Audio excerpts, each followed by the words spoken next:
You never expect your life to split in half outside a grocery store. Hi. My name is Haley Monroe.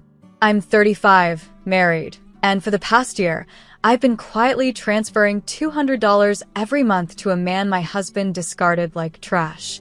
His name is Bernard. He used to be our driver. Worked for my husband, Alec, for over 12 years. Loyal, punctual, never complained. Then one day, Alec fired him without warning. Said Bernard had crossed a line, but wouldn't explain how. I asked. He shut me down. Cold. A week later, I found Bernard sleeping behind the gas station. I brought him coffee. He didn't beg. He didn't ask for anything. Just looked down and said, he made sure I couldn't get another job. So I helped. Quietly. Month by month. Alec never knew. Then yesterday, outside the store, Bernard appeared from behind the cart return. Same worn coat. Same quiet eyes. Don't go by car tomorrow, he said. Take the bus. Doesn't matter where. Just not the car. It's life or death, ma'am. I blinked. Why? He just nodded. You'll understand when you see who gets on. I didn't sleep that night. This morning, I told Alec the car wouldn't start. He grumbled and left without me. I waited 20 minutes, then walked 3 blocks and boarded the 7:40 a.m. bus heading west. At 7:52 a.m., I turned my head and saw someone step on board that made my entire body freeze.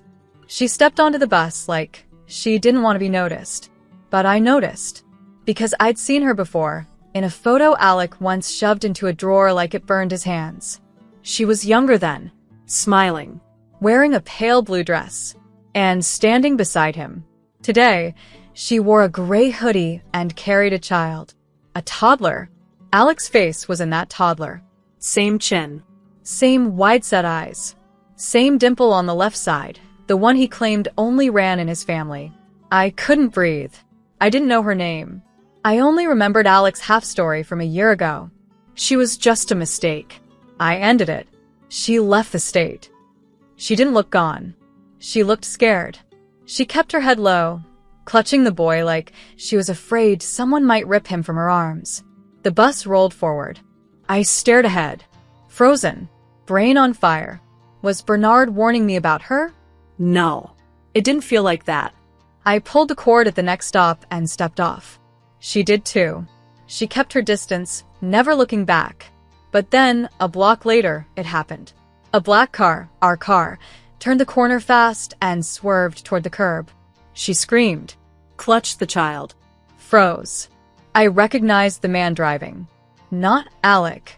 His business partner, the one who always smiled too much. And in the back seat, Alec. Phone out. Filming. Like it was planned. I froze. Alec wasn't shocked. He wasn't shouting or reaching for the door. He was smiling. Camera steady. Focused.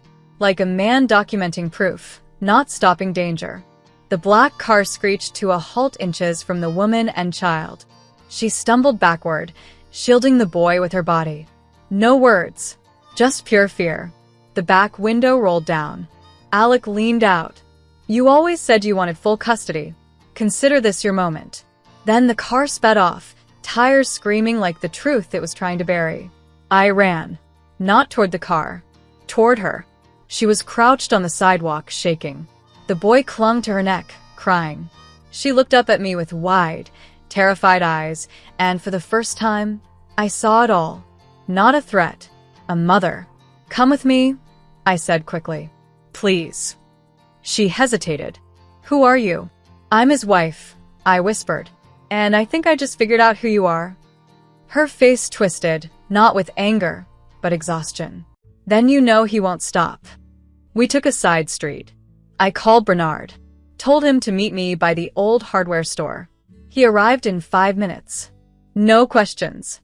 She held the boy tight in the back seat as Bernard drove us through alleys and back roads. Why now? She finally asked me. I stared at the road. Because I just saw the man I married try to destroy a woman and her child. On camera. And smile doing it. Bernard didn't ask where to go. He drove to the one place Alec would never think to look, his late grandmother's abandoned house, tucked in the hills past County Line Road. Alec hated that property, called it cursed dirt. We parked behind the garage. The woman held the boy against her chest like a shield. "I'm Haley," I said softly. "You don't have to tell me anything, but I need to understand what he's doing." She exhaled, slow. Her voice was dry, like it hadn't been used in weeks. "My name's Lila. Alec and I were together for about a year. He told me he wasn't married. When I got pregnant, everything changed." She looked away, then continued. "He offered money for silence. Told me to move out of state. I did. But when my son was born, he showed up. Not to help, to monitor. Last week, I told him I was filing for child support." Her hands tightened. 3 days later, someone broke into my apartment. Left a dead bird in my son's crib. No sign of entry. No prints. Just a photo of Alec smiling. Bernard clenched the steering wheel. I sat in stunned silence. He wasn't just trying to avoid responsibility. He was trying to erase them. And I realized then, Alec didn't want full custody. He wanted proof that they never existed. And now I had to choose, pretend I saw nothing, or become the reason he loses everything. I didn't go home that night. I called Alec and told him I'd had a migraine and stayed at a hotel. He didn't question it. He never does when he thinks he's already won. The next morning, I met Bernard at a 24-hour print shop. We made 3 sets of everything: photos, videos, hospital records, and the footage I retrieved from a gas station camera that showed Alec's car swerving toward Lila. Bernard knew someone, a retired prosecutor, who now specialized in quiet takedowns of wealthy men with secrets. "You really ready for this?" Bernard asked. He married the wrong woman if he thought silence was guaranteed. We made a plan. Lila and her son were relocated to a safe house under a temporary identity. I handled the paperwork under a friend's legal firm, one Alec never bothered to ask about. At 2:14 p.m., I walked into Alec's office. He looked up from his phone, smirking. "You look better today." "Do I?" I placed a manila envelope on his desk. "You will too, when you realize what's inside." He laughed. But his face changed the moment he saw the still image clipped to the front. Lila, the child, his child, frozen in a frame as the car swerved toward them. "Where did you get this?" "The same place I got everything." He reached for the folder. I pulled it back. "Not yet." First, I want to hear you say it. Out loud. His hands curled around the edge of the desk like he needed it to stay grounded. "This is blackmail," Alec said. "No," I said, my voice steady. "This is clarity." He stood, trying to regain control. "Do you know what you're doing, Haley? This destroys us." "There's no us, Alec. There's just what's left after people see who you really are." He circled behind me, trying to breathe normal. "You don't get it. She was going to take everything, my reputation, my business." "No, Alec," I interrupted. "She wasn't going to take anything. You just couldn't handle that something existed outside your control. So you tried to erase it." I opened the envelope, laid out one page. It was a notarized custody agreement. Temporary emergency custody transfer to Lila, pending criminal investigation. I slid it toward him. "You're going to sign this. You're going to confess to attempting to harm them both. And then you're going to disappear from their lives completely." He laughed. "Or what? You post the videos?" No. "I don't post them. I leaned in. I deliver them. Personally. To every investor, every board member, and every parenting foundation you ever spoke at." Alec's smirk finally broke. His jaw tightened. He glanced down at the papers.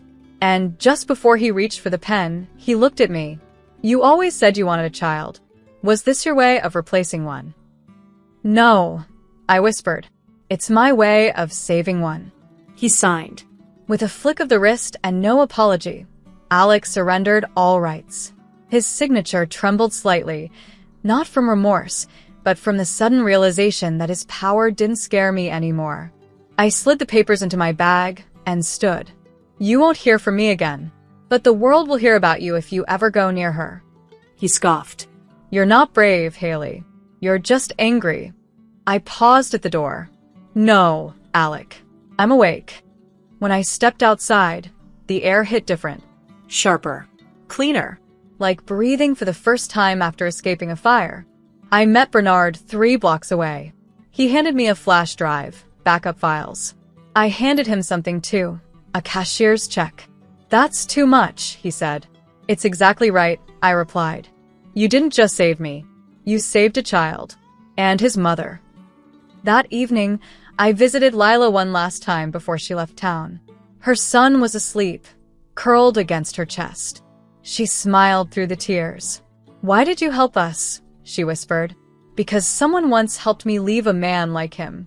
And because your little boy is going to grow up knowing someone chose to fight for him before he could ask. We hugged. Long quiet. And then I watched her walk away into a world where she no longer had to hide. A world Alex